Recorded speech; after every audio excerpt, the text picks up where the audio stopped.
Une chapelle fermée, une prière manquante et un dernier indice. Bienvenue dans Mystère de minuit. Je suis votre hôte Gustave. Faites-nous part de votre emplacement dans les commentaires. Je veux entendre parler de vous. C'est grâce à vous que ces mystères valent la peine d'être racontés. Commençons. Le soleil d'été filtrait à travers les hautes branches des châtaigniers, projetant des ombres tachetées sur les pelouses bien entretenues du presbytère de Saint-Edmond.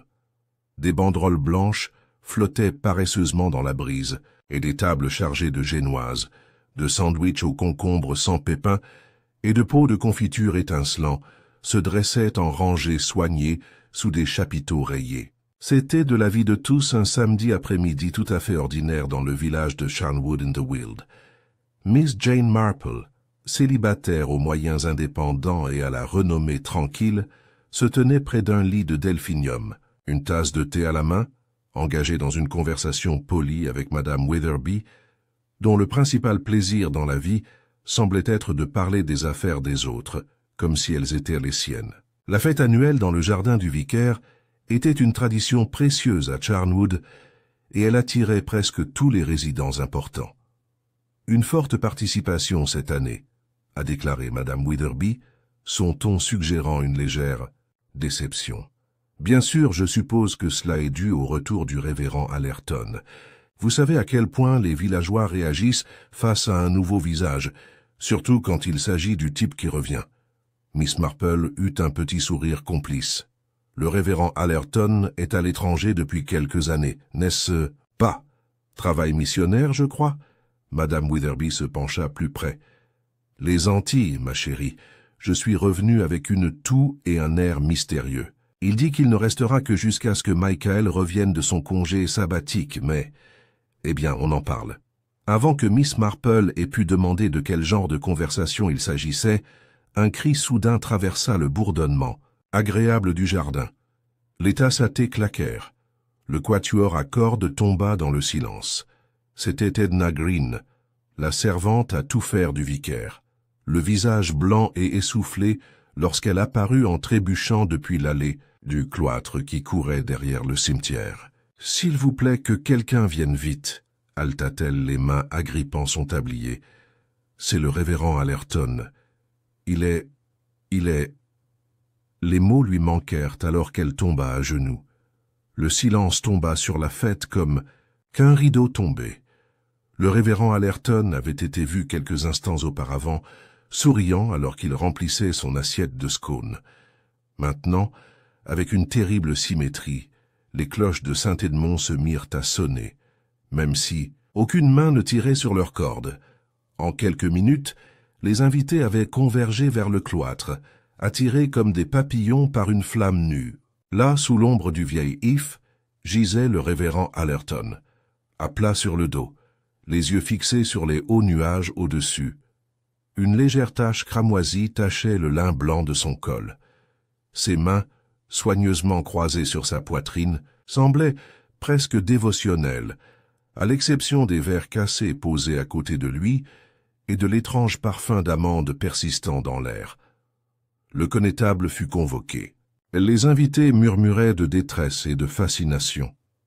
Madame Witherby a déclaré qu'elle n'avait jamais été aussi choquée de sa vie. Un mensonge flagrant, pensait Miss Marple en privé, tandis que le jeune docteur Lacey déclarait mort le révérend Allerton avec un front plissé et la plus grande solennité. Miss Marple n'a pas crié et n'a pas poussé devant la foule. Au lieu de cela, elle resta un peu à l'écart, les yeux doucement plissés, comme si elle essayait de se souvenir du nom d'une chanson qu'elle avait entendue dans un salon il y a un demi-siècle. La mort, dira-t-on plus tard, fut des plus gênantes.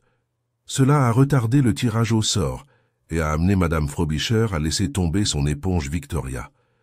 Mais Miss Marple soupçonnait, avec un délicat malaise né d'une longue connaissance de la méchanceté, que c'était bien plus que cela, quelque chose dans la disposition soignée du corps, quelque chose dans le silence abasourdi de certains invités, quelque chose dans la façon dont le révérend Allerton était revenu à Charnwood après 25 ans et était mort en une semaine.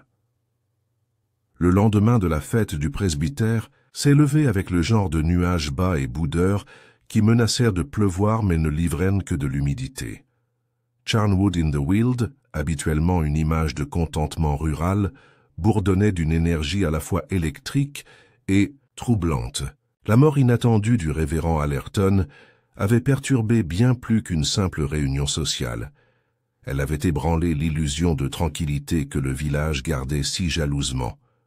Au salon de thé de High Street, The Buttercup and Bloom, le tintement habituel des tasses de thé et le bruissement des pages de journaux ont été noyés sous une marée urgente de spéculations chuchotées. Miss Hartnell, l'institutrice à la retraite dont la parole avait un poids considérable en matière de moralité, bien qu'elle l'ait moins en matière de fait, a pris les devants.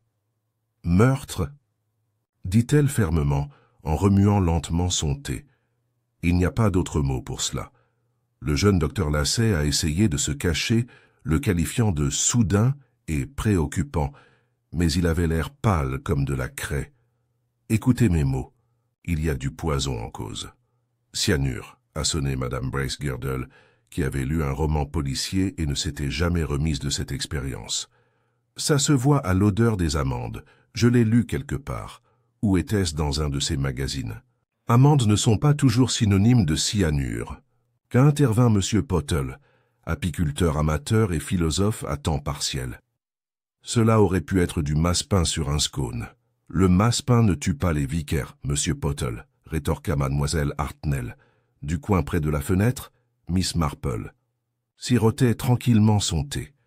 Son châle était bleu pâle ce matin-là, soigneusement enroulé autour de ses épaules étroites, et son expression était aussi sereine qu'un tableau. Elle n'a pas interrompu ni donné d'opinion. Mais elle a écouté, oh comme elle a écouté. Les commérages, elle le savait, avaient un rythme, et si l'on l'écoutait suffisamment longtemps, il chantait souvent sa propre vérité.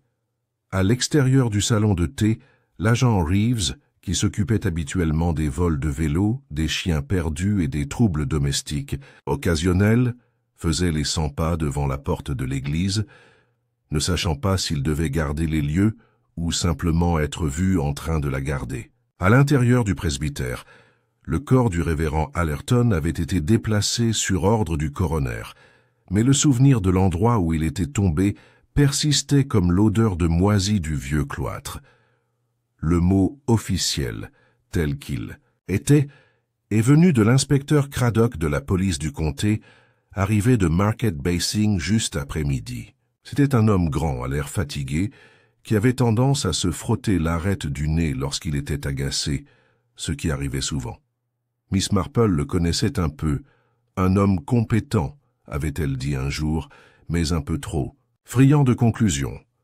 Dans le bureau du vicaire, Craddock se tenait aux côtés du chanoine Weatherby, qui portait son chagrin avec dignité et d'une main étonnamment ferme. Le docteur ne dit aucun signe de traumatisme, hormis le coup porté à la tête suite à la chute, murmura Craddock en lisant son carnet. Mais il a demandé que des tests soient effectués sur le contenu de l'estomac. Certaines inquiétudes concernant, oui, le cyanure. Le chanoine Weatherby baissa la tête. Allerton n'était pas un homme sujet aux accidents, ni aux ennemis. Vous seriez surpris, dit sèchement Craddock. Les membres du clergé mènent une vie tranquille, mais ils entendent des confessions bruyantes. La porte s'ouvrit pour laisser entrer Edna, la servante qui avait découvert le corps.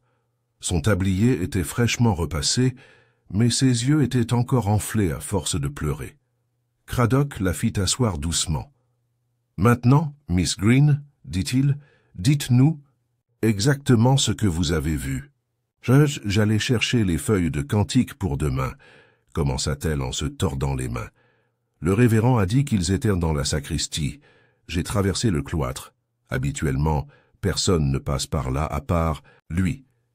Et je l'ai vu étendu là. J'ai d'abord cru qu'il s'était évanoui, mais ensuite j'ai vu le sang et j'ai crié. « Y avait-il quelqu'un à proximité ?» demanda Craddock. « Un son avant ?»« Non, monsieur. Seulement les cloches. Mais personne n'était dans le beffroi, j'ai vérifié. C'était comme s'ils sonnaient eux-mêmes. Le front de Craddock se plissa, mais Miss Marple, debout discrètement dans un coin à côté d'un plan de caoutchouc en peau, releva légèrement la tête. Les cloches qui sonnaient sans raison étaient le genre de détail dont elle prenait note. Plus tard dans l'après-midi, la place du village est devenue le théâtre de soupçons. Les yeux suivaient chaque passant. Les voix tombèrent à voix basse à la simple mention du révérend Allerton, ou de poison. Chez l'épicier, 2 sœurs âgées du fond de l'allée ont insisté sur le fait que le révérend avait agi étrangement, plus brusque que d'habitude, moins patient dans ses sermons. Au bureau de poste, M. Sims a déclaré avoir vu le vicaire se disputer avec un homme en tenue de bureau quelques jours auparavant, bien qu'il ne se souvienne pas du visage, seulement de la taille, grand, ou du moins pas petit. C'était, comme Miss Marple le remarquera plus tard, un cas classique de suspicion rétrospective. Après tout, les morts avaient tendance à paraître plus énigmatiques une fois qu'ils cessèrent de se défendre. Ce soir-là, Miss Marple a dîné avec son neveu Raymond et sa femme, Joanne, qui étaient venus de Londres en voiture à la nouvelle du meurtre. Ils apportèrent avec eux les cadeaux habituels, un volume de vers que Miss Marple ne lirait jamais, et un pot de chutney coûteux qui lui durerait jusqu'à Michaelmas. « C'est épouvantable, tante Jane », dit Joanne en coupant sa viande avec une précision métropolitaine. « Mais aussi terriblement village, n'est-ce pas? Toutes les théories chuchotées et farfelues. J'ose dire que le chat de quelqu'un sera accusé d'ici peu. » Raymond sourit. « L'avez-vous déjà résolu ?» La fourchette de Miss Marple s'arrêta, juste au-dessus de son assiette. « Non, chérie. On ne résout pas ces choses comme s'il s'agissait de puzzles. On attend et on regarde. Les gens se montrent toujours, avec le temps. » Raymond rit, mais Joanne se pencha en avant. « Qu'est-ce que tu en penses, vraiment ?» Miss Marple regarda vers le feu, où les flammes clignotaient comme de petits secrets inavoués. « Je pense, dit-elle lentement, que quelqu'un voulait que le révérend soit réduit au silence, avant que quelque chose puisse être dit. Ou peut-être que quelque chose a déjà été dit. Avait été dit. Quelque chose qui est passé inaperçu à l'époque. » Elle plia sa serviette. « Et je pense plutôt, ajouta-t-elle doucement, que la réponse ne réside pas dans ce que nous avons vu hier, mais dans ce qui a été négligé. Les petites choses sont rarement aussi petites qu'elles le paraissent. » Dehors, la cloche de l'église sonnait l'heure.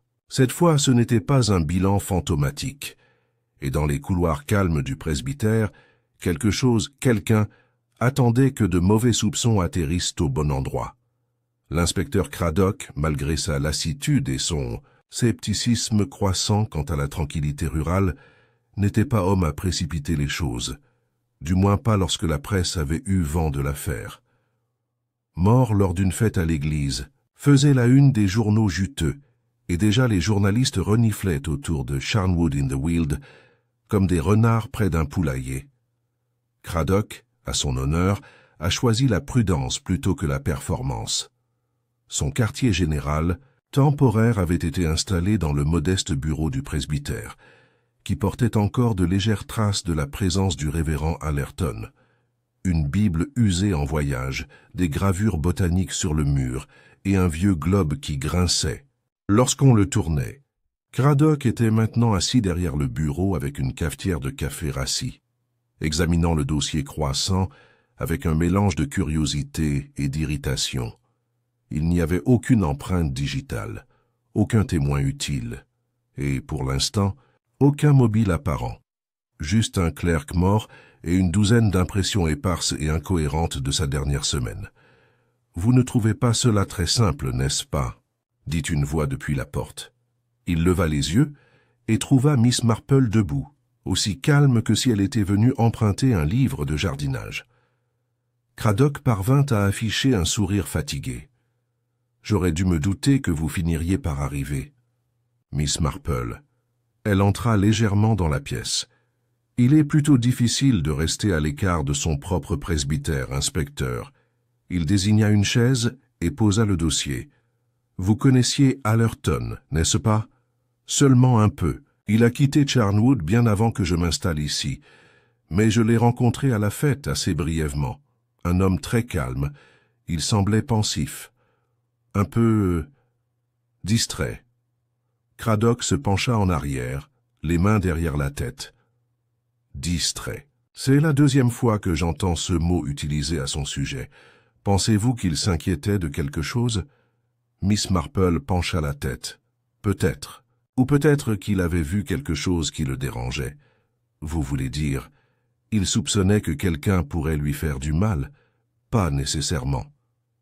Elle croisa les mains sur ses genoux.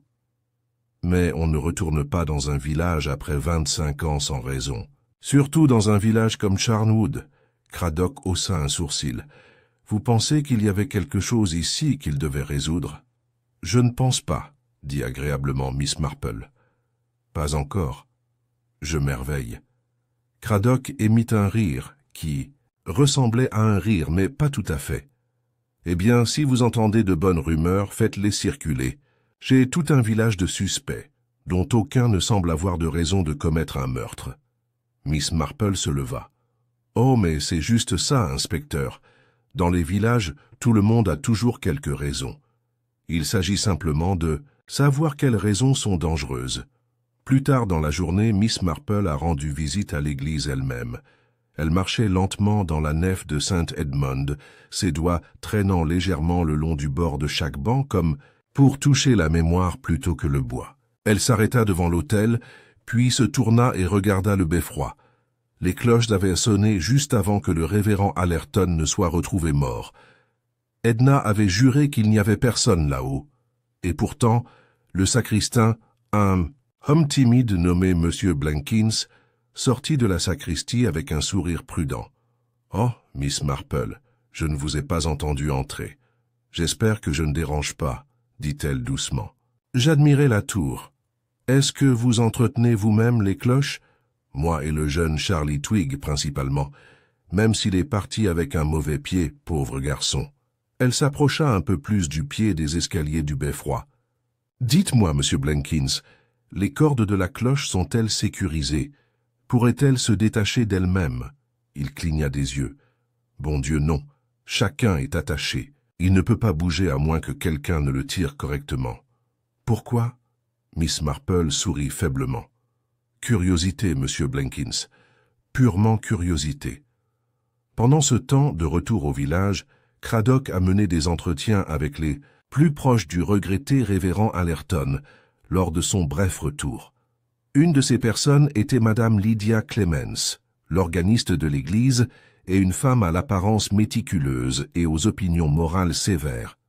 Elle avait connu Allerton lorsqu'elle était jeune et avait hâte de parler, peut-être trop. « Il avait modifié, inspecteur, » dit-elle en fronçant les sourcils par-dessus sa tasse de thé. Le temps et les tropiques lui avaient appris quelque chose. Il n'était pas aussi doux que je me souvienne. Il y avait une tension autour de lui, et il ne semblait pas content d'être de retour. « Pourquoi pensez-vous qu'il est venu ?» demanda Craddock. Madame Clemens hésita. « Il a dit qu'il avait des affaires avec l'évêque, mais je pense plutôt qu'il parlait d'affaires personnelles. De vieux péchés, peut-être. » Le stylo de Craddock grattait la page. « Vous pensez qu'il a été impliqué dans quelque chose d'impropre? Oh, je ne dirais pas ça. Son ton impliquait qu'elle le dirait assez facilement si on le lui permettait. Mais il était particulièrement intéressé par les registres paroissiaux. Il passait des heures au bureau de l'église à les parcourir. Il ne disait pas ce qu'il cherchait. Cela a attiré l'attention de Craddock. Des enregistrements datant de quand? Elle fit une pause. Il y a environ 25 ans, je dirais, à peu près au moment où il est parti. Miss Marple en By Pinswants. Ce moment même examinait les parterres de fleurs derrière le cloître, où le corps du révérend avait été retrouvé. Rien dans la région n'était particulièrement inhabituel, à l'exception d'une petite parcelle d'herbe aplatie près de la base de l'If. Elle s'agenouilla, ignorant la protestation de ses genoux, et regarda attentivement. Un fil de tissu pâle, du lin blanc peut-être, était accroché à l'écorce. Cela provenait peut-être de la soutane du révérend ou de quelqu'un d'autre. Alors qu'elle se levait, elle entendit des pas derrière elle. C'était le docteur Lacey, le médecin du village, qui époussetait les miettes de sa veste, mademoiselle Marple. Vous ne devriez pas fouiner ici. Je ne fais qu'admirer la flore, docteur, répondit-elle avec un scintillement. Les ifs sont fascinants. Saviez-vous que toutes leurs parties sont toxiques, à l'exception de la chair des baies? Le docteur Lacey fronça les sourcils. Le sont-ils maintenant, madame, c'est terriblement dangereux si on ne sait pas comment les manipuler. Mais alors, les poisons sont très particuliers, n'est-ce pas? Il s'éclaircit la gorge. Écoute, j'ai dit à Craddock tout ce que je savais. J'ai examiné le corps. Il avait tous les signes. Odeur d'amande, pupilles resserrées. C'était du cyanure, j'en suis presque sûr. Presque, elle a demandé. Il a changé. L'autopsie le confirmera, mais oui, cela correspond. Le fait est qu'il a dû le prendre quelques minutes après sa mort. Miss Marple hocha la tête, pensive. Alors c'était dans quelque chose qu'il a mangé ou bu à la fête? C'est ce que nous supposons. Mais alors, dit-elle doucement, qui l'a servi? Et pourquoi personne d'autre n'est-il tombé malade? Le docteur Lacey semblait perturbé. Vous pensez que quelqu'un l'a ciblé spécifiquement? Je pense, dit-elle, que le poison est rarement fortuit. À mesure que le crépuscule tombait, le village redevint calme, mais le calme était tendu, comme un souffle tiré attendant d'être libéré.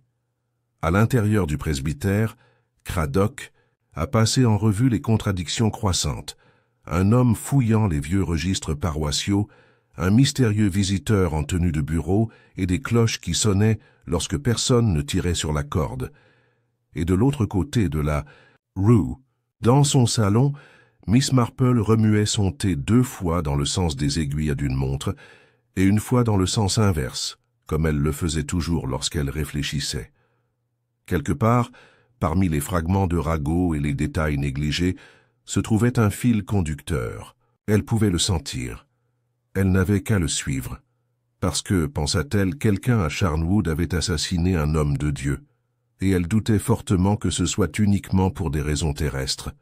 2 jours après la fête du presbytère, l'inspecteur Craddock a convoqué une petite réunion informelle dans la salle paroissiale dans le but exprès de réduire le champ. Il avait interviewé plus d'1 douzaine de villageois, dont beaucoup n'avaient guère plus à offrir que des théories glanées à partir de conversations entendues et de regards à moitié mémorisés. Il était temps, a-t-il déclaré, de se concentrer sur les personnes qui ont eu des contacts réels avec le défunt au cours de ces derniers jours. 3 noms ont émergé. Monsieur Terence Nash, le trésorier de l'église, Dr Lacey, le médecin du village, et Madame Verity Allerton, la belle-sœur veuve du défunt révérend, arrivée à l'improviste le lendemain de sa mort. Selon Craddock, chacun possédait à la fois une opportunité et, peut-être, un motif M. Terence Nash était un homme voûté, avec une poitrine enfoncée et des yeux rarement posés. Dans sa jeunesse, il avait été beau et plein de promesses, un boursier local qui avait étudié la comptabilité à Basingstoke et était retourné à Charnwood pour mettre les choses en ordre. 20 ans au même poste avaient érodé à la fois les promesses et le charme, ne laissant derrière eux que la précision. Il rencontra Craddock au bureau de la sacristie, où une forte odeur de moisissure rivalisait avec la saveur piquante de l'encre. « Je n'ai pas comme révérend Allerton », dit catégoriquement Nash, glissant ses lunettes à monture métallique sur son nez. « Mais je ne l'ai pas non plus empoisonné. L'honnêteté est rafraîchissante », a déclaré Craddock en ouvrant son cahier. « Dis-moi pourquoi tu ne l'aimais pas. »« Il était méfiant », a répondu Nash. Il est arrivé et a immédiatement commencé à remettre en question les registres financiers de l'Église. Il a prétendu être au courant, mais a demandé de vieux registres, vieux de plusieurs années. Il a même posé des questions sur les réparations effectuées en 2002. Pouvez-vous imaginer? Qui se souvient de ces factures? Craddock a noté cela avec intérêt. Avez-vous eu l'impression qu'il vous accusait de quelque chose? Pas directement, mais il a posé des questions inconfortables, à propos d'un ancien fonds, de l'argent qui a été donné pour la restauration du cloître. Bien sûr, il n'a jamais été restauré, Les fonds ont été redirigés légalement et de manière appropriée vers la réparation du toit. Tout est documenté, mais l'optique... Optique? Nash soupira. Les gens oublient que les bonnes intentions ne paraissent pas toujours claires sur le papier. Craddock se rassit. Le révérend Allerton a-t-il menacé de porter l'affaire devant le diocèse? Nash hésita. Il a mentionné qu'il écrirait à l'évêque. Craddock le regarda longuement. Et maintenant il est mort. Je comprends l'implication, inspecteur, mais j'ai passé 20 ans à maintenir cette église à flot. Je n'ai assassiné personne pour le faire. Le docteur Lacey était le suivant. Son attitude était devenue légèrement défensive depuis sa conversation avec Miss Marple. Peut-être, songea Craddock, parce que Miss Marple avait une manière de s'immiscer dans les choses avec une telle délicatesse, qu'on ne se rendait compte qu'ils étaient interrogés que lorsqu'il était trop tard. Vous avez été l'une des dernières personnes à avoir parlé au révérend Allerton. Charles déclarait Craddock, assis dans le salon du médecin qui sentait légèrement l'antiseptique et la laine bouillie. « Je l'étais », a déclaré Lacey. « Il m'a demandé d'examiner une vieille éruption cutanée sur son bras. Il m'a dit qu'elle était apparue et disparue depuis ses jours à l'étranger. Je lui ai dit qu'il s'agissait probablement d'une légère allergie. Et c'était tout. » Le docteur Lacey hésita. Il m'a également demandé si je pensais que le stress pouvait se manifester physiquement. Quand j'ai répondu oui, il m'a demandé si je pensais que la culpabilité pouvait faire de même. Craddock haussa un sourcil. C'est toute une question. Il n'a pas donné de détails. Il m'a juste remercié et est parti. Est-ce qu'il avait l'air agité, calme, répondit Lacey, mais déterminé. Vous a-t-il demandé quelque chose d'inhabituel? Une ordonnance? Non. Tu es sûr? Les narines de Lacey se dilatèrent légèrement. Inspecteur, si vous insinuez que j'ai fourni du poison, je n'insinue rien, dit froidement Craddock. Je ne fais que noter les possibilités. Le cyanure n'est pas une substance courante, et pourtant c'est apparemment ce qui l'a tué. Le médecin croisa les bras. Si c'était du cyanure, vous n'avez pas encore de confirmation. Non, a admis.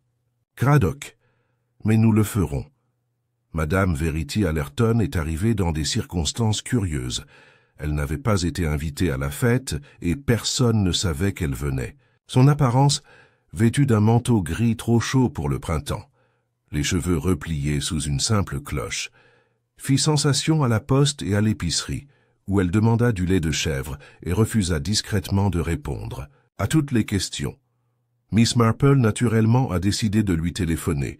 Elle a ramené de son jardin un pot de confiture de cassis et un petit bouquet de pivoine. Verity a ouvert la porte elle-même. Elle avait la quarantaine, des pommettes saillantes et une élégance bien tendue. Ses yeux étaient sombres et illisibles. « Comme c'est gentil », dit-elle, en acceptant les cadeaux sans enthousiasme. « Mais vous n'auriez pas dû vous inquiéter. »« Ça n'est pas un problème. » dit Miss Marple en entrant sans attendre d'invitation. « Je trouve qu'une bonne visite révèle toutes sortes de choses intéressantes. » Ils s'installèrent dans le salon dont les meubles avaient été disposés, à la hâte, comme pour masquer le vide du logement emprunté. Miss Marple admirait la photo encadrée sur la cheminée, un révérend Allerton beaucoup plus jeune dans un décor tropical, ses bras enroulés autour d'une femme aux cheveux noirs. « C'était ma sœur », dit catégoriquement Verity. « Margaret. Elle est décédée il y a 7 ans. Pneumonie. » Miss Marple hocha la tête. « Je comprends que le révérend lui était dévoué. Ils se sont mariés jeunes, contre la volonté de mon père. Margaret était impulsive. Charles avait des principes. » Une pause. « Ce n'est pas toujours une combinaison heureuse.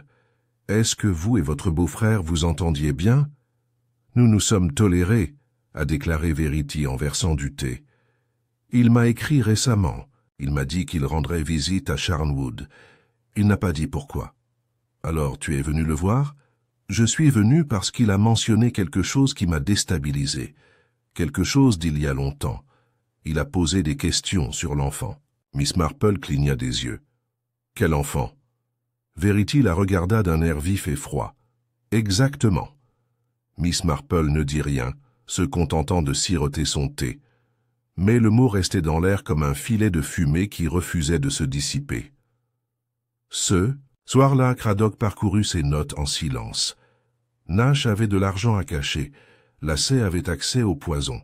Verity Allerton avait une histoire et des secrets, mais ce n'était toujours pas suffisant.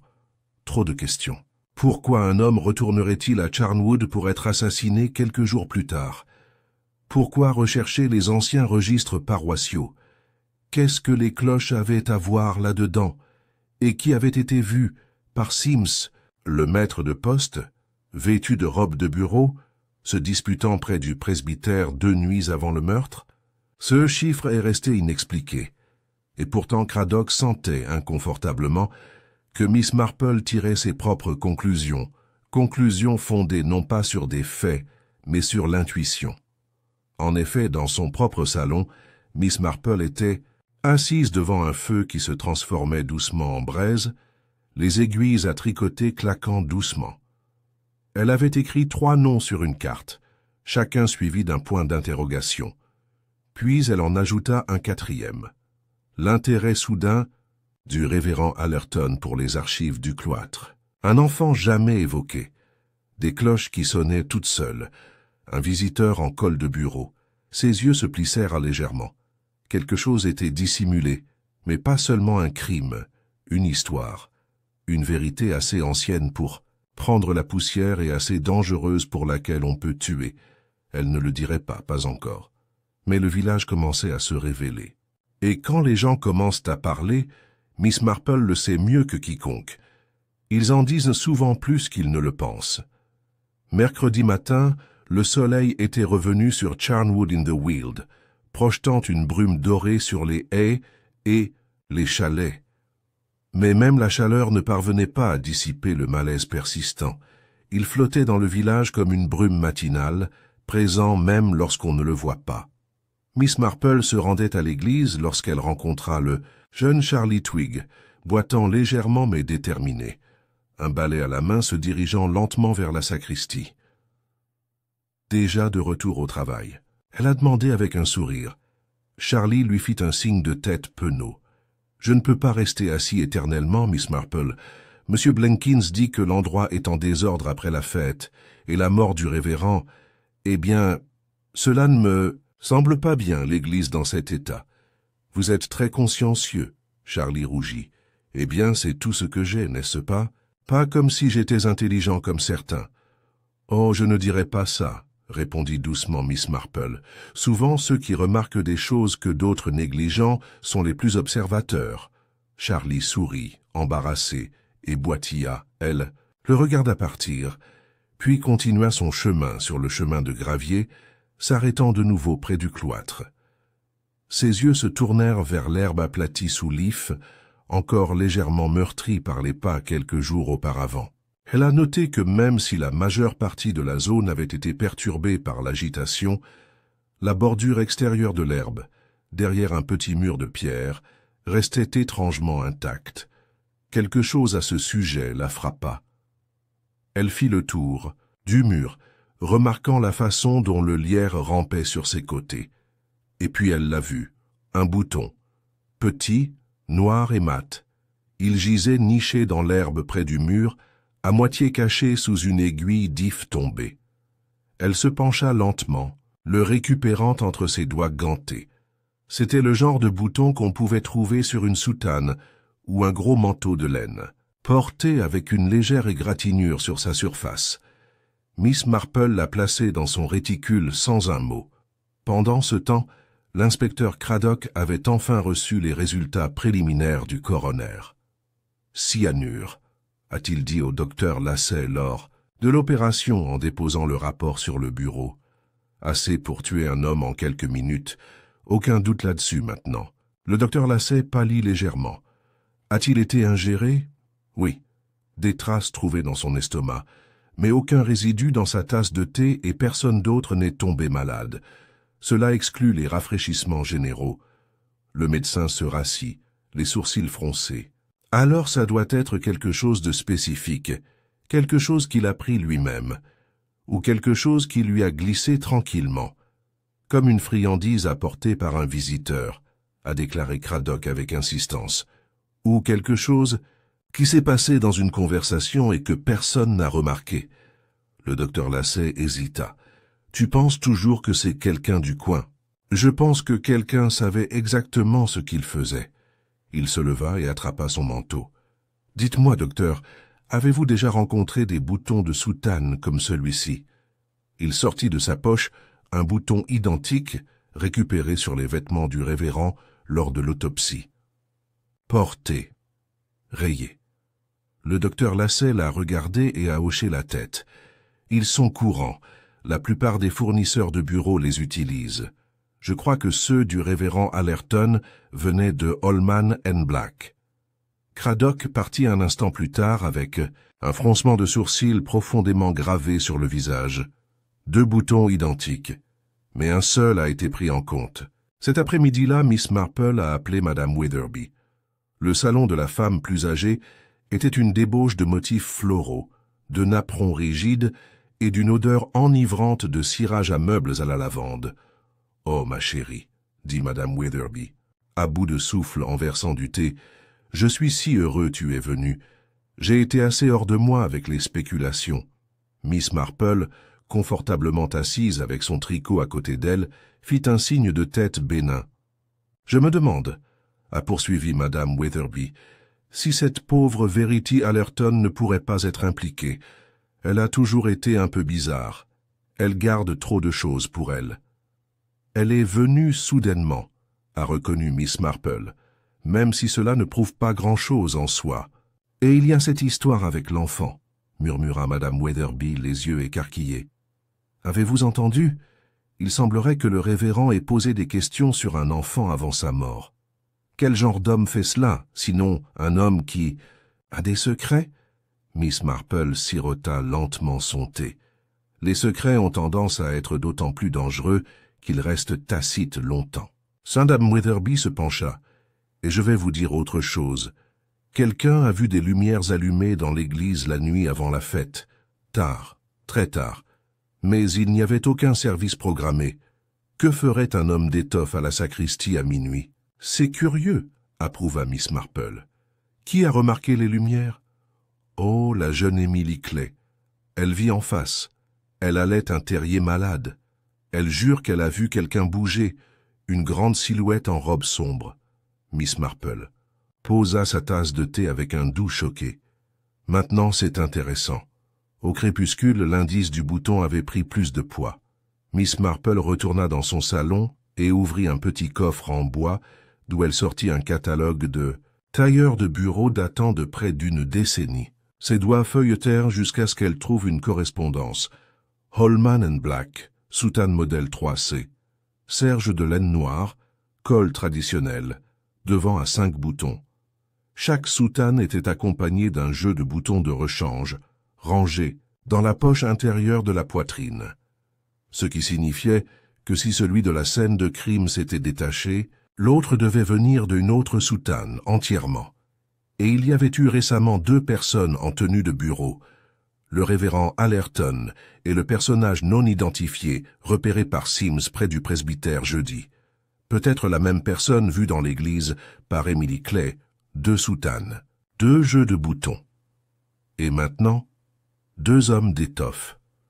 Mais un seul était mort. Le lendemain matin, Miss Marple revint à la sacristie d'un air déterminé.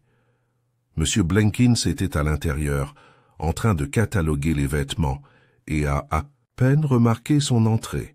« Puis-je consulter les registres paroissiaux ?» demanda-t-elle gentiment. « Bien sûr, Miss Marple, » dit-il en désignant le placard verrouillé. « Ils sont ici. Nous n'avons pas eu beaucoup de raisons de les examiner depuis que le révérend Allerton l'a fait la semaine dernière. » Elle ouvrit le placard et en sortit 2 volumes usés étiquetés 1895-1920 et 1921-1940. En feuilletant ces dernières, son doigt retraça les listes de baptême, de mariage et de sépulture. Puis, elle l'a vu. Baptême, 3 août 1926. Mère, Margaret Allerton. Père, laissé en blanc. Enfant, Elias. Il y eut une longue pause, comme si la page elle-même s'était arrêtée. Miss Marple ferma doucement le volume, le cœur battant. Non pas de peur, mais de confirmation. Ce n'était pas simplement un enfant oublié. C'était un délibérément caché. Ce soir-là, elle a invité l'inspecteur Craddock à prendre le thé. Il est venu en râlant mais intéressé. Lorsqu'elle lui remit l'acte de baptême, il le regarda en silence. « Vous pensez que c'est ce qu'Allerton est revenu découvrir » demanda-t-il finalement. « Je crois qu'il est revenu pour reconnaître ce qu'il avait effacé une fois, » a répondu Miss Marple. « Et quelqu'un, quelque part, ne voulait pas que cela se produise. » Et la deuxième soutane? Miss Marple attrapa son tricot. Il n'y a qu'une seule raison pour que quelqu'un porte une robe de clair quand il n'est pas clair. Pour être pris pour un, elle hocha la tête, ou pour gagner la confiance. Craddock baissa de nouveau les yeux sur la page. Alors qui est Elias? Miss Marple sourit faiblement. Je soupçonne plutôt, dit-elle, que la meilleure question est « Où est Elias maintenant ?» La nouvelle d'un acte de baptême, caché pendant près de 3 décennies, a fait des vagues dans les fondations tranquilles de Charnwood-in-the-Weald. Mais seules 2 personnes en étaient au courant. L'inspecteur Craddock, qui parcourait le bureau du presbytère avec un mélange d'intérêt et d'irritation, et Miss Marple, qui avait appris depuis longtemps que la vérité était un jardin mieux cultivé dans les chuchotements que dans les cris. Le nom Elias, c'était la racine de quelque chose de vieux, de quelque chose d'enchevêtré. Et comme toujours dans les villages, les racines avaient l'habitude de pousser dans les parterres de fleurs les plus inattendus. Miss Marple a rendu une autre visite à Verity Allerton, cette fois sans pivoine ni conserve. Elle est arrivée à l'improviste comme à son habitude et a été introduite par une vérité visiblement tendue qui semblait pour la première fois véritablement perturbée. « Je dois avouer, » dit doucement Miss Marple alors qu'ils étaient assis, « que j'ai beaucoup pensé à votre sœur. Margaret, n'est-ce pas? Le regard de Verity était perçant. Et elle? Elle et le révérend étaient jeunes lorsqu'ils se sont mariés, donc très jeunes. Cela peut être difficile d'épouser un homme avec de fortes convictions et peu de doutes. » Verity ne dit rien. Miss Marple poursuivit d'un ton songeur. « Cela a dû être terriblement solitaire pour elle, surtout si quelque chose d'inattendu se produisait. » Toujours le silence. « Disons, » continua Miss Marple, « un enfant né dans des circonstances qui rendèrent difficile sa reconnaissance. Peut-être qu'on a dit à Margaret que cela nuirait à la réputation de Charles ou à son travail missionnaire. » Finalement, Verity se leva brusquement. « Je ne sais pas ce que tu veux dire. »« Je n'insinue rien, » dit gentiment Miss Marple, « mais je me demande, qu'est-il arrivé à l'enfant ?» Verity se détourna les épaules raides. Il y avait un enfant, Elias. Margaret a accouché en secret avant que Charles ne soit à nouveau envoyé à l'étranger. Il a refusé de reconnaître le garçon. Il a dit que cela brouillerait son objectif. La voix de Miss Marple était désormais très douce. « Et l'enfant? Qu'est-il devenu? » « Il a été placé dans une famille dans le Nord. De bonnes personnes, soi-disant. J'ai perdu le contact. Margaret a essayé d'écrire, mais Charles a intercepté les lettres. Elle n'a plus jamais revu son fils. » Le silence qui suivit fut lourd, lugubre. « Et maintenant, dit Miss Marple, Charles revient, posant des questions. Il cherche Elias. Il voulait se faire pardonner. » Verity hocha la tête, le visage pâle. « Il m'a écrit. Il m'a dit qu'il voulait arranger les choses, qu'il avait eu tort, mais il n'a jamais dit comment il comptait le faire. »« Quelqu'un d'autre devait le savoir, » dit doucement Miss Marple, et craignait ce que ses aveux pourraient apporter. Verity se tourna vers elle, les yeux sombres de douleur. « Pensez-vous qu'Elias est ici, à Charnwood ?» Miss Marple fit un petit signe de tête mesuré. « Je crois qu'il l'est, et je crois qu'il ne sait même pas qui il est vraiment. » Le lendemain matin, Craddock a fait une rare visite au bureau de poste, où M. Sims était toujours ravi de partager en échange d'une conversation. Il se souvient encore une fois de l'observation d'un homme en tenue cléricale se disputant près du presbytère juste avant la fête. Il était en colère, inspecteur. Les bras s'agitent. Il ressemblait un peu au révérend, en fait, mais plus jeune. Je pensais que ça pourrait être un cousin ou quelque chose comme ça. Craddock fronça les sourcils. L'homme a-t-il déjà été revu? Pas que je l'ai remarqué, mais Sims plissa les yeux. Il y a été quelqu'un qui a demandé son chemin vers les registres paroissiaux 2 jours auparavant. Il a dit qu'il faisait des recherches généalogiques. Il n'a pas donné son nom. Cheveux foncés, visage étroit. Cela a un peu restreint les choses. Craddock nota tout cela, puis retourna au presbytère où Miss Marple l'attendait déjà avec une nouvelle pensée en tête. « Inspecteur, » dit-elle avec son air habituel de douce certitude, « que savons-nous de Charlie Twigg, le fils du jardinier? Il a 28 ans, beaucoup plus âgé que ce que l'on attend de quelqu'un qu'on appelle le jeune Charlie. » Craddock cligna des yeux. « Vous pensez? Je pense que nous pourrions commencer par en savoir plus sur l'origine de Charlie. » Craddock a convoqué Charlie au presbytère cet après-midi même. Le jeune homme arriva avec sa claudication habituelle et une énergie nerveuse qui vibrait juste sous ses manières courtoises. Charlie tourna sa casquette entre ses mains. « Vous vouliez me voir, monsieur ?» Craddock lui offrit un siège. « Juste quelques questions, Charlie. Tu vis à Charnwood depuis longtemps? » « Environ 15 ans. Je suis venu de Leeds après le décès de ma mère adoptive. Blenkins m'a accueilli et m'a appris le travail autour de l'église. » Miss Marple, tranquillement assise dans un coin, eut un petit sourire. « Vous deviez être très jeune lorsque vous avez perdu votre famille. » Charlie hésita. « Je ne les ai jamais vraiment connus. J'étais dans des maisons la plupart du temps. Puis j'ai été placé en famille d'accueil chez les Hayden dans le Nord. Ce n'étaient pas de mauvaises personnes, juste pas de la famille. »« Vous êtes-vous déjà posé des questions sur vos parents ?»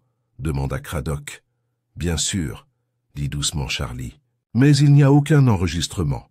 Juste mon nom, Elias Charles Twigg. » Craddock et Miss Marple échangèrent un regard. Charlie cligna des yeux. « Quoi? Ai-je dit quelque chose ?» Miss Marple se pencha en avant, sa voix presque maternelle. « Charlie, que ressentirais-tu si je te disais que ton nom de naissance, Elias Charles, signifiait plus que tu ne le pensais ?» Le visage de Charlie devint pâle. « Que veux-tu dire ?» Miss Marple donna un bref résumé, doux mais clair, de ce qu'ils avaient trouvé. L'acte de baptême, le lien avec Margaret Allerton, le timing. Charlie secoua lentement la tête, les larmes commençant à couler. « Non, non. Êtes-vous en train de dire que le révérend était mon père ?» Craddock ne dit rien. Ce n'était pas sa place. Miss Marple tendit la main et toucha la main du jeune homme. « Je pense, dit-elle doucement, c'est pour ça qu'il est revenu, pour te retrouver, pour dire la vérité. » Charlie enfouit son visage dans ses mains. « Je ne savais pas, je jure que je ne savais pas. Je voulais seulement savoir pourquoi j'avais l'impression de n'avoir jamais eu ma place. » Nulle part. Après un long silence, il ajouta « Et maintenant il est mort. » Les yeux de Miss Marple étaient pleins d'une douce tristesse. « Oui, et quelqu'un l'a tué, parce qu'il allait dire au monde qui tu étais. » Cette nuit-là, la vérité tourbillonna dans l'esprit de Craddock comme des nuages d'orage s'amoncelant. Elias Charles Twigg, l'enfant a nié, l'homme revint, et quelqu'un dans ce village avait vu le passé sortir de l'obscurité du cloître et avait décidé de l'enterrer à nouveau. Il a passé en revue le cas tel qu'il se présentait, Terence Nash, avec une mauvaise gestion financière qu'il espérait rester enterré. Dr Lacey avec les moyens d'administrer du poison. Vérité Allerton, qui avait des raisons de craindre que le scandale de sa famille soit révélé. Et Charlie Twigg, innocent, dans son intention, mais peut-être pas aux yeux de tous. Quelqu'un avait porté une deuxième soutane. Quelqu'un était entré dans l'église tard dans la nuit.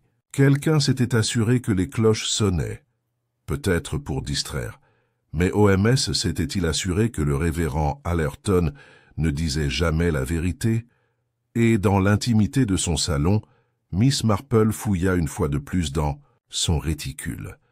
Le bouton était toujours là, froid, inerte et silencieux comme la culpabilité. Mais la culpabilité n'est jamais restée éternellement silencieuse. Elle regarda le feu et se murmura « Le passé trouve toujours le chemin ». Du retour, peu importe à quelle distance on s'en éloigne. Demain, décida-t-elle, elle testerait une théorie. Un jeu qui impliquait un jeu très particulier, un jeu auquel elle avait déjà joué, car désormais, la prochaine étape ne serait pas de demander la vérité, mais pour provoquer, il le baisait. Lendemain matin, le ciel était clair et sans vent, avec le ciel au-dessus de Charnwood-in-the-Weald propre comme si le village lui-même se préparait à faire des comptes. Et les comptes, Miss Marple le savait bien, arrivaient parfois quand personne ne s'y attendait. Sur un souffle de vérité ou sur le goût amer d'un mensonge longtemps nié. Vers 10 heures, l'air bourdonnait déjà. Un deuxième décès avait été découvert. Charlie Twigg l'a trouvé en premier. Il se tenait pâle et les yeux hagards devant sa porte, frappant non pas avec urgence, mais avec une sorte de stupéfaction sans but. « C'est Monsieur Nash », dit-il, la voix cassée et à peine au-dessus d'un murmure. « Il est mort. » Miss Marple n'avait pas besoin de demander où. Elle ramassa son châle et suivit immédiatement le garçon. M. Terence Nash avait été retrouvé affalé dans son fauteuil, la tête penchée en arrière, une tasse de thé à moitié bue posée sur la table à côté de lui, la vapeur s'étant évanouie depuis longtemps. À première vue, il semblait dormir, mais le calme surnaturel de la mort n'a jamais trompé Miss Marple. Le gendarme était déjà arrivé et avait bouclé l'étroite pièce de devant. Craddock se tenait juste devant la porte, les bras croisés. Miss Marple entra, jeta au corps un regard mesuré, puis se tourna vers Craddock. « Encore un, » dit-elle doucement. Craddock hocha la tête. Le médecin dit une insuffisance cardiaque. Mais le timing, il secoua la tête, trop pratique. Et c'était un homme en bonne santé, du moins physiquement. Il vivait simplement, sans excès. Miss Marple se dirigea lentement vers le buffet, observant les rangées soignées de journaux, financiers, et les photographies poussiéreuses encadrées d'un jeune Nash, une avec ses parents, une autre à côté d'un ecclésiastique à l'air fier. Ses yeux s'attardèrent sur cette dernière. « C'est le révérend Allerton, n'est-ce pas ?» Craddock regarda par-dessus son épaule. « C'est possible, ils ont travaillé ensemble quand Allerton est arrivé à Charnwood, je crois, avant son affectation, à l'étranger. » Miss Marple hocha la tête, puis tourna son attention vers la tasse de thé. « Avez-vous testé le thé ?»« Nous l'avons envoyé, » a déclaré Craddock. « Mais je ne serais pas surpris. Nash savait quelque chose. Peut-être qu'il craignait ce qui se passerait si cela était révélé. Ou, murmura Miss Marple, il craignait ce qui était déjà arrivé. À midi, le village était animé de chuchotements. Une autre mort, et celle-ci dans l'intimité de la maison d'un homme. Les ragots galopaient pratiquement à travers les haies et les allées du jardin. Encore une fois, un meurtre, ce ne pouvait sûrement pas être une coïncidence. Et, toujours, ajoutait quelqu'un, et dire que tout a commencé par une fête religieuse à The Buttercup and Bloom. Miss Hartnell a déclaré que c'était l'œuvre d'un fou, tandis que Madame Brassgirdle a insisté sur le fait qu'il devait s'agir d'espions étrangers. Elle avait récemment commencé à lire des coupures de journaux sur l'espionnage. Pendant ce temps, Miss Marple était assise à sa table habituelle, observant le village à travers le voile des conversations. Elle a aperçu Dr Lasset au comptoir, passant une commande précipitée de thé et de scones à emporter. Il paraissait plus maigre, harcelé, coupable ou effrayé. Alors qu'il se tournait pour partir, elle l'intercepta à la porte. « Docteur, » dit-elle gentiment, « vous devez être épuisé. Voudriez-vous vous asseoir un moment ?» Il hésita, mais quelque chose dans son ton, ou peut-être le sentiment que Miss Marple n'était pas une personne à nier, le poussa à obéir. Ils se sont assis. « J'imagine que c'est difficile, » dit-elle. Être un homme de science, regarder se dévoiler un mystère qui refuse de se comporter de manière rationnelle. Le docteur Lacey s'est frotté la tempe. J'essaie de rester concentré. 2 morts en 1 semaine. Aucun signe de maladie, rien qui corresponde. Si c'était encore du poison, je ne sais pas comment il a été administré. Nash a vécu comme un moine. Miss Marple fit un petit signe de tête. Sauf ses secrets. Le docteur Lacey la regarda attentivement. Vous pensez que Nash a été impliqué dans la mort du révérend? Je pense qu'il craignait quelque chose. Les gens qui craignent d'être exposés agissent rarement avec calme. Mais il n'est peut-être pas l'auteur du crime, mais simplement le complice d'un crime plus ancien. Il la regarda, les sourcils froncés. « Tu veux dire ?»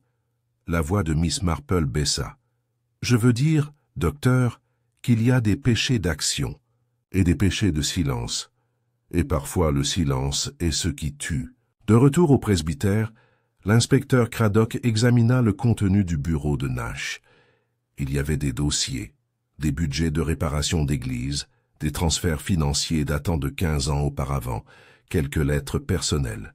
Mais caché au fond d'un dossier marqué « Entretien paroissial », cloître était quelque chose de bien plus révélateur, une seule enveloppe, scellée et sans adresse. À l'intérieur se trouvait une page dactylographiée.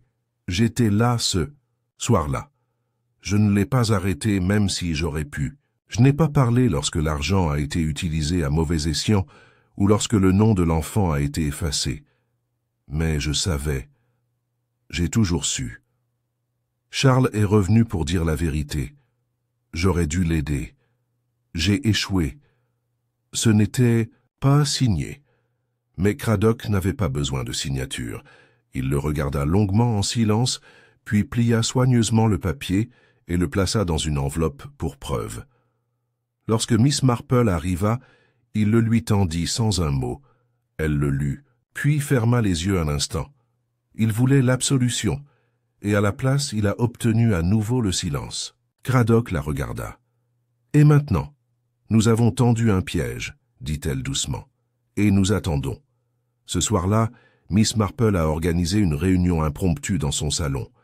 Le feu était allumé, le thé parfaitement infusé, et ses napperons en dentelle étaient posés avec une précision chirurgicale.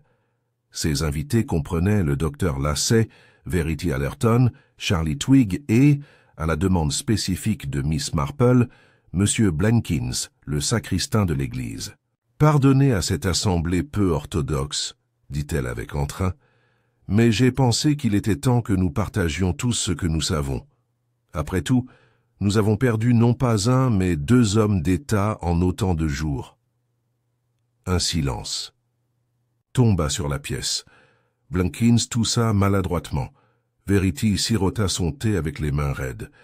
Miss Marple se tourna d'abord vers Charlie. « Charlie, puis-je vous demander si vous vous souvenez de quelque chose à propos de vos premières années? Quelque chose d'étrange?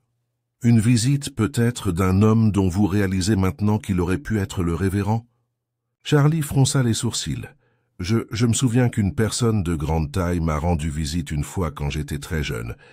Il m'a donné un livre de psaumes. Il a dit que c'était de ma mère. » Verity haleta doucement. Miss Marple hocha la tête. « Merci, chérie. » Elle se tourna vers Blenkins.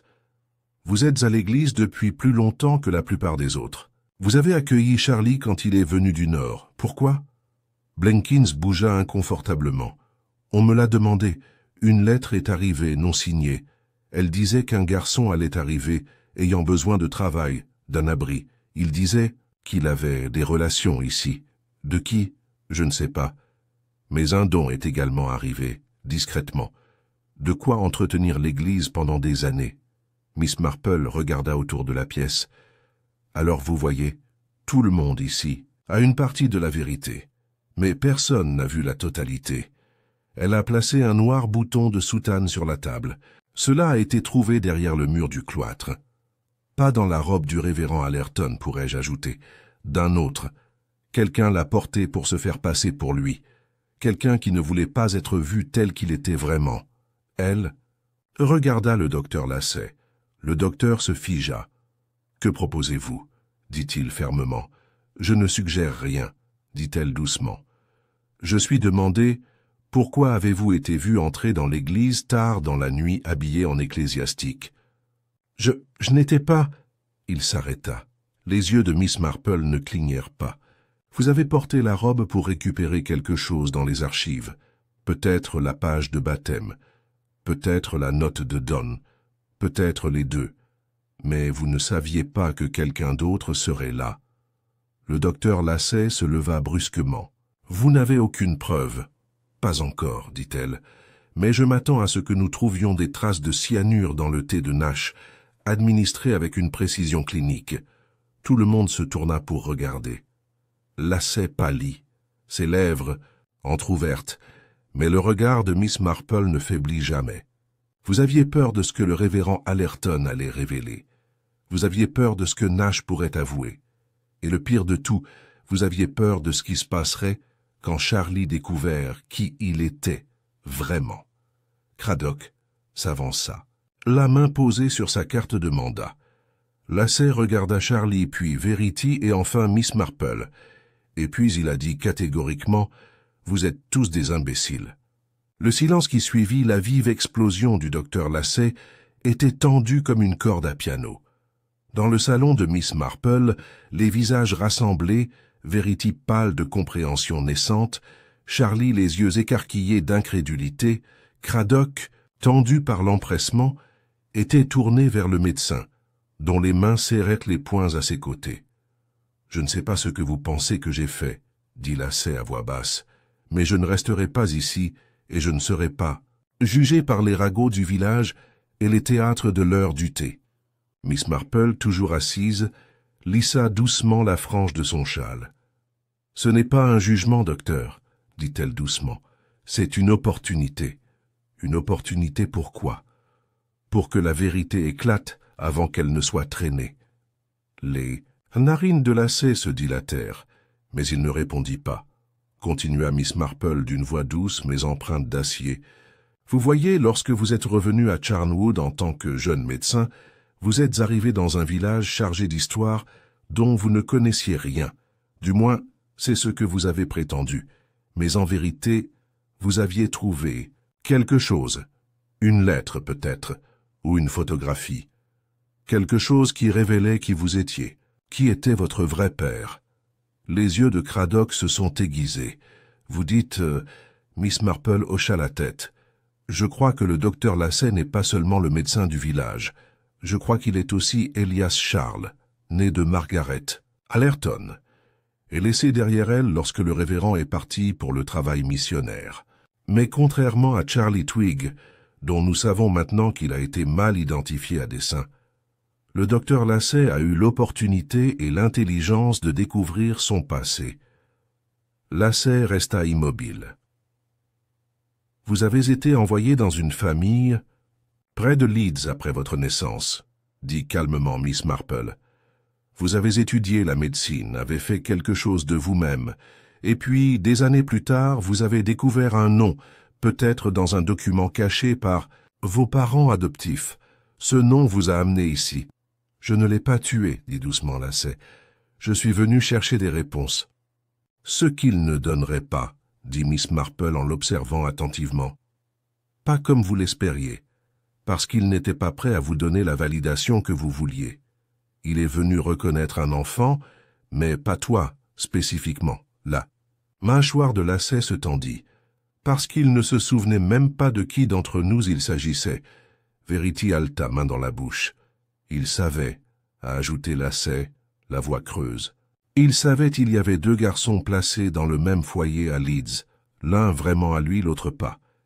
Il était venu à Charnwood pour déterminer lequel d'entre nous était son fils. Il ne savait pas, il jamais savait. Charlie cligna des yeux. « Attends, alors, nous sommes tous les deux... » « Non, » dit doucement Miss Marple. « Un seul. » Mais le docteur Lacey ne supportait pas l'idée de ne pas être celui choisi. Il a construit sa vie sur la conviction qu'il doit être le fils d'un ecclésiastique respecté. Il a vu l'autre garçon, pauvre, boiteux, mal éduqué, et s'est dit « Ça ne peut pas être lui. » Craddock s'approcha. « Vous l'avez empoisonné pour empêcher la vérité d'éclater. »« Non, » rétorqua Lacey. « Vous ne comprenez pas.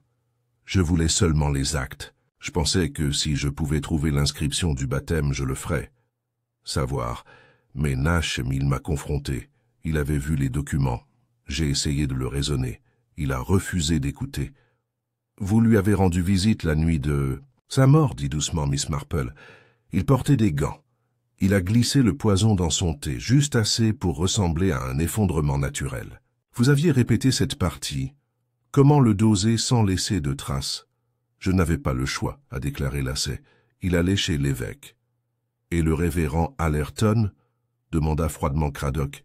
Tu n'avais pas le choix alors? Non plus? Lacey hésita. Il avait pitié de moi. Je l'ai vu dans ses yeux. C'était pire que le rejet. J'aurais pu pardonner la colère, mais pas pitié. Il y avait un silence dans la pièce, épais et consterné. Miss Marple se leva lentement. « J'ai souvent découvert, dit-elle, que les pires crimes ne proviennent pas de la haine, mais du désir. Les gens sont prêts à tout, rien, pour préserver l'illusion de qui ils croient être. Vous vous considérez comme un fils lésé. Mais tu étais juste un homme qui ne pouvait pas accepter l'idée que tu étais un étranger. » Lacey ne dit rien. Verity se leva alors, tremblante. « Vous avez assassiné votre propre père. »« Non, » murmura-t-il. « Il n'a jamais été à moi. » Charlie baissa les yeux, puis releva les yeux. « Je ne sais pas qui il était pour moi. Mais il ne méritait pas ça. » Miss Marple s'avança. « Vous auriez pu faire partie de ce village, docteur. Vous auriez peut-être trouvé la paix. Mais au lieu de cela, vous avez choisi de réécrire votre histoire dans le sang. » Craddock a présenté le mandat et l'a lu formellement. Il n'y eut plus de protestation de la part de Lacey.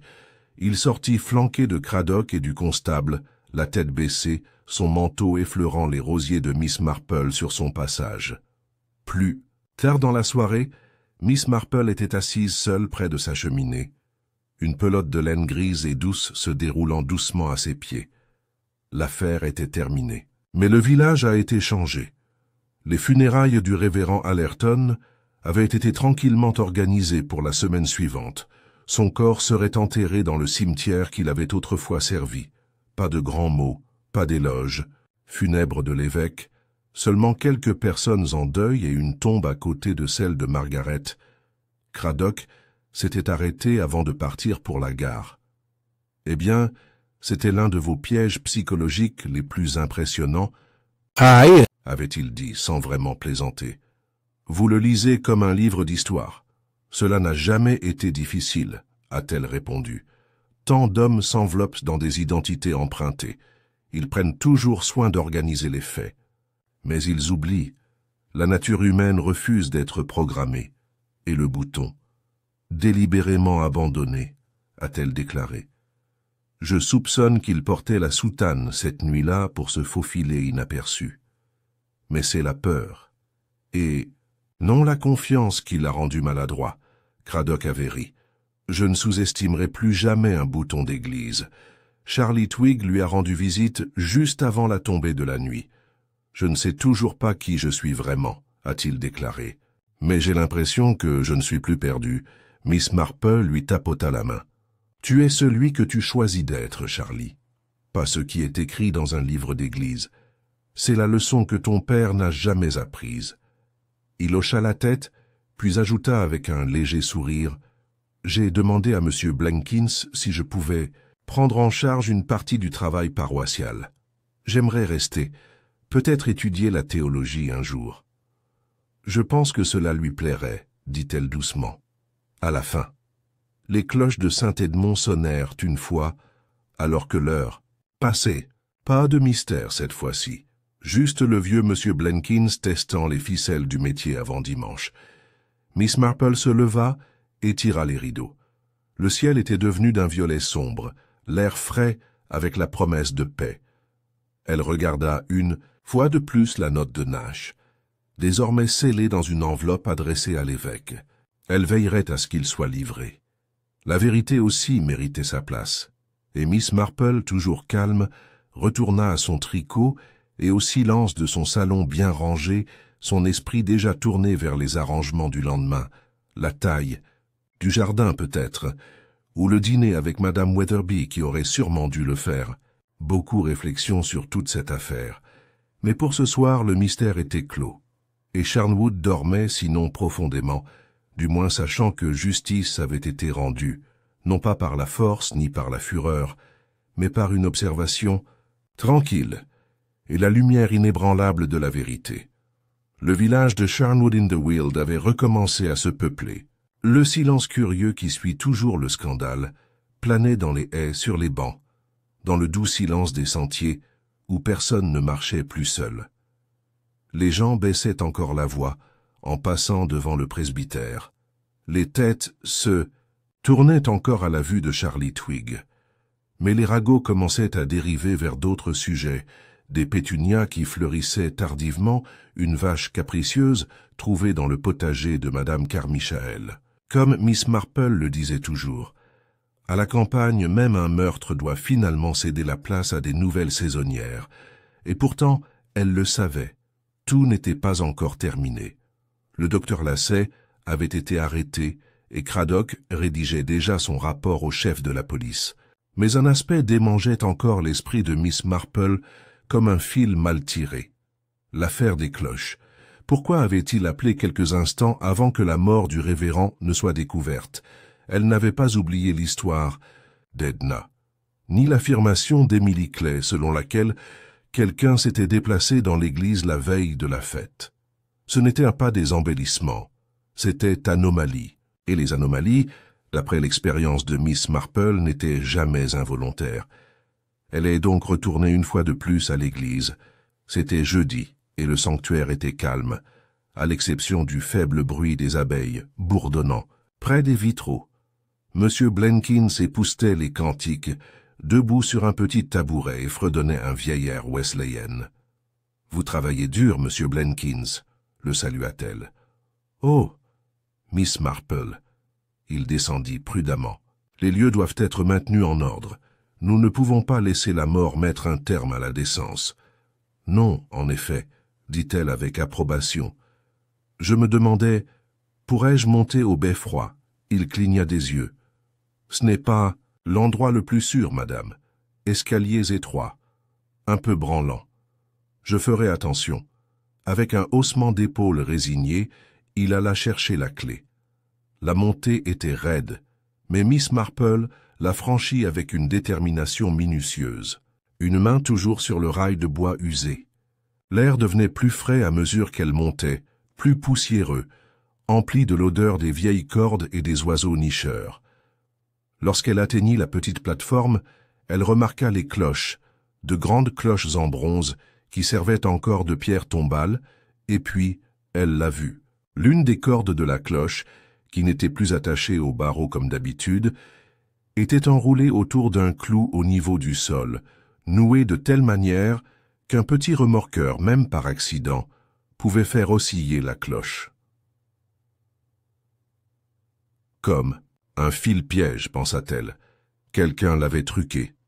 Elle s'agenouilla et examina le nœud.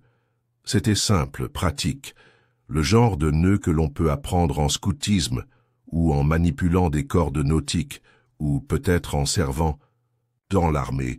Mais il y avait un défaut. La mêlée au bord, fraîche. Cela n'avait pas été résolu il y a des semaines. C'était lié ce matin-là. Ce qui signifiait que quelqu'un avait « je suis revenu » pour le falsifier. Elle se tourna et fit une pause. Sur le plancher poussiéreux près du mur du fond, à côté du coffre de rangement où étaient conservés les recueils de cantiques supplémentaires, elle la vit une empreinte frais, plus grande que la sienne, et à côté, une tache, graisse, foncée, noircie par l'usage. Une tache d'entretien. Miss Marple sortit son mouchoir et toucha doucement le bord de la frottis. C'était récent. En bas, M. Blenkins accueillit son retour avec une sollicitude polie. « Très bien, madame. »« Oh oui, » dit-elle doucement. « Fascinant. Combien de fois les choses sont rangées mais jamais complètement effacées. Tu ne trouves pas ?» Il cligna des yeux. « Je suppose. » Miss Marple sourit faiblement. « Dites-moi, M. Blenkins, savez-vous qui avait accès au beffroi le jour de la fête ?» Il fronça les sourcils. « Eh bien, juste moi, en fait. Même si je suppose que Charlie est allé là-bas avec moi 1 ou 2 fois pour chercher des livres de cantiques. Mais pas récemment, pas avec sa jambe. Je vois, dit-elle agréablement, et personne d'autre. Pas si je me souviens bien. Ce soir-là, elle a demandé une autre visite à l'inspecteur Craddock. J'espère que vous ne m'avez pas apporté une autre confession, dit-il avec lassitude alors qu'elle versait du thé. Non, a-t-elle répondu, mais je t'ai apporté quelque chose d'aussi dangereux, un fil de discussion non résolu. Craddock se pencha en arrière. Encore les cloches? Ils ont été déclenchés, dit-elle, par quelqu'un qui a attaché une corde pour trébucher par le bas. J'ai vu le nœud. Il était frais. Quelqu'un est revenu là-bas ce matin, après l'arrestation du docteur Lacey. Craddock se redressa. Pourquoi? C'est ça, dit-elle. C'est ce qui me trouble. Soit quelqu'un d'autre était impliqué, soit quelqu'un espérait encore en piéger un autre. Mais qui? Miss Marple croisa les mains. Il n'y a qu'une seule personne qui s'est déplacée librement, sans aucun doute, tout au long de cette affaire. Une personne qui est toujours présente, toujours serviable, mais sans jamais être remarquée. Craddock le regarda fixement. Blenkins, elle hocha la tête. Je crois que la mort du révérend Allerton était plus complexe que nous le pensions. Le docteur Lacey l'a empoisonné, mais la cloche a sonné. Cela ne faisait pas partie de son plan. C'était l'ajout de quelqu'un d'autre, une distraction. Craddock se frotta la mâchoire. Alors Blenkins, quoi? Aidé? Couvert pour Lacey? Je ne pense pas qu'ils aient travaillé ensemble, a-t-elle déclaré. Mais Blenkins savait quelque chose.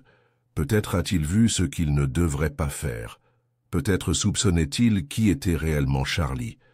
Et peut-être craignait-il ce que cela pourrait signifier si la vérité éclatait. Pourquoi aurait-il peur de ça? Les yeux de Miss Marple se plissèrent. Parce que Blenkins a élevé Charlie.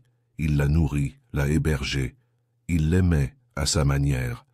Mais il a également veillé à ce que Charlie reste petit, sans éducation, attaché à l'Église. Le fausse identité préservait le statu quo. Si l'on découvrait que Charlie était l'héritier d'Allerton, si l'Église avait facilité une tromperie, cela aurait pu signifier la honte. Question. Un retrait. Craddock se leva. « Vous pensez qu'il a sonné les cloches? Je pense, dit-elle, qu'il a altéré la corde du beffroi pour attirer l'attention, afin que le moment de la mort semble chaotique. Ainsi, personne ne remarquerait qui avait été vu entrer ou sortir du cloître. Un écran de fumée. Elle hocha la tête. Et l'empreinte de pas dans le beffroi ce matin suggère qu'il est retourné soit réinitialiser la corde, ou retirez-le avant de vous en rendre compte. Heureusement, je suis arrivé le premier. Craddock fronça les sourcils. Mais si Lacey administrait le poison? Il l'a fait, dit-elle fermement. Mais Blenkins craignait ce qui allait suivre. Nash avait commencé à poser des questions, d'autres aussi. La vérité sur l'enfant pourrait encore émerger, et Blenkins ne pouvait pas prendre ce risque. Craddock expira. Nous avons donc 2 crimes, Lacey pour meurtre, Blenkins pour manipulation, pour dissimulation, peut-être même pour la mort, de Nash s'il a falsifié des preuves. En effet, dit-elle, et peut-être à sa manière pour avoir volé la vie à Charlie avant que tout cela ne commence. Craddock se redressa. Alors je l'interrogerai demain à la première heure. Miss Marple se leva. Pas besoin, il sera parti. Craddock cligna des yeux. Disparu? Elle lui fit un sourire triste. Des hommes comme Blenkins, ils savent quand les murs se ferment. Il n'attendra pas d'être arrêté. Fidèle à sa prédiction, M. Blenkins a disparu cette nuit-là. Le lendemain matin, son cottage a été retrouvé vide, ses clés de bureau soigneusement laissées sur la table, une note adressée simplement à « celui qui trouve ceci ». Il lisait « J'ai seulement essayé de le protéger. L'enfant était innocent, mais le monde ne l'est pas. Je l'ai gardé en sécurité. Je l'ai gardé près de moi. Peut-être trop près. Ce qui est fait, est fait. Que Dieu pardonne à ceux qui voulaient seulement garder les portes. » Il n'a jamais été retrouvé. Certains ont dit qu'il s'était enfui en Irlande, d'autres dans un monastère du Nord. Certains ont dit qu'il s'était simplement rendu dans les bois et n'était jamais revenu. Miss Marple pensait qu'il se rendait dans un endroit très calme et très loin des questions. Et ainsi, une autre couche de vérité s'est doucement mise en place. Tous les mystères n'ont pas été résolus à la lumière des salles d'audience. Certains n'ont été résolus que par la fermeture silencieuse des grands livres et le dépôt de poussière sur les vieux bancs. Mais Miss Marple n'avait pas besoin de gros titres ni d'applaudissements. Elle avait son jardin, son tricot, sa théière au bec légèrement ébréché, et un village qui, une fois de plus, pouvait dormir sur ses deux oreilles, mais jamais tout à fait comme avant. Les cloches de Saint-Edmond sonnèrent de nouveau le dimanche suivant, non pas pour des funérailles, ni pour la justice, ni même pour une révélation, mais pour un simple service matinal. Leurs carillons roulaient doucement sur les toits et s'élevaient dans l'air d'avril comme le soupir d'un village qui expire après une longue respiration retenue. Charnwood in the Weald, bien qu'extérieurement inchangé, portait le poids des derniers jours comme un vieux soldat porte ses médailles, tranquillement avec des regards occasionnels vers le passé, mais sans jamais oublier ce que chacune coûtait. À l'intérieur de l'église, les bancs étaient à moitié pleins. Certains sièges sont restés vides, non par manque de foi mais par habitude. La mort avait le don de réorganiser les horaires des gens ainsi que leur sympathie. Le révérend Michael Weatherby était revenu d'un congé sabbatique et avait dirigé le service avec une douceur qui lui semblait appropriée.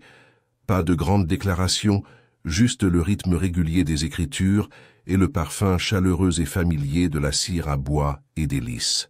Miss Marple était assise à sa place habituelle près de l'allée, vêtue de lavande pâle, son livre de cantiques ouvert et les yeux légèrement plissés par la réflexion, comme si les mots sur la page étaient moins significatifs que les visages derrière eux. Après le service, les villageois se sont rassemblés dans le cimetière en groupe silencieux, leurs voix portant sur l'herbe humide et les premières jacinthes. « J'ai entendu dire que Blenkins avait écrit une note, » murmura Madame Frobisher. « Ils se sont enfuis dans la nuit, disent-ils. Ils ont tout laissé, » a déclaré Miss Hartnell. « Et le docteur Lacey, qui l'aurait cru? Toujours aussi précis. Il m'a donné de l'aspirine pendant 20 ans. Miss Marple. » Les traversa avec un signe de tête poli ici et un doux bonjour là.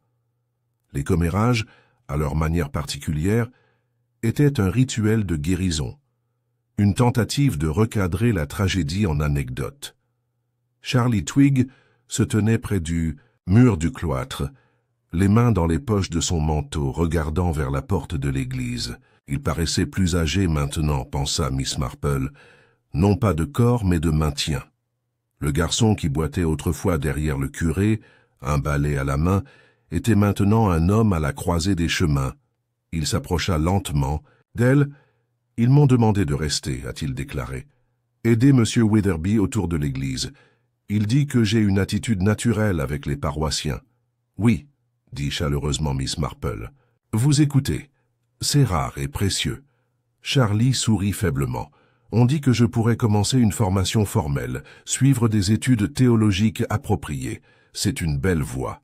Mais et si je ne suis pas vraiment celui que je pensais être ?» Miss Marple se tourna vers lui, l'expression douce. « Cher garçon, aucun de nous ne l'est. Pas entièrement. La vie nous change.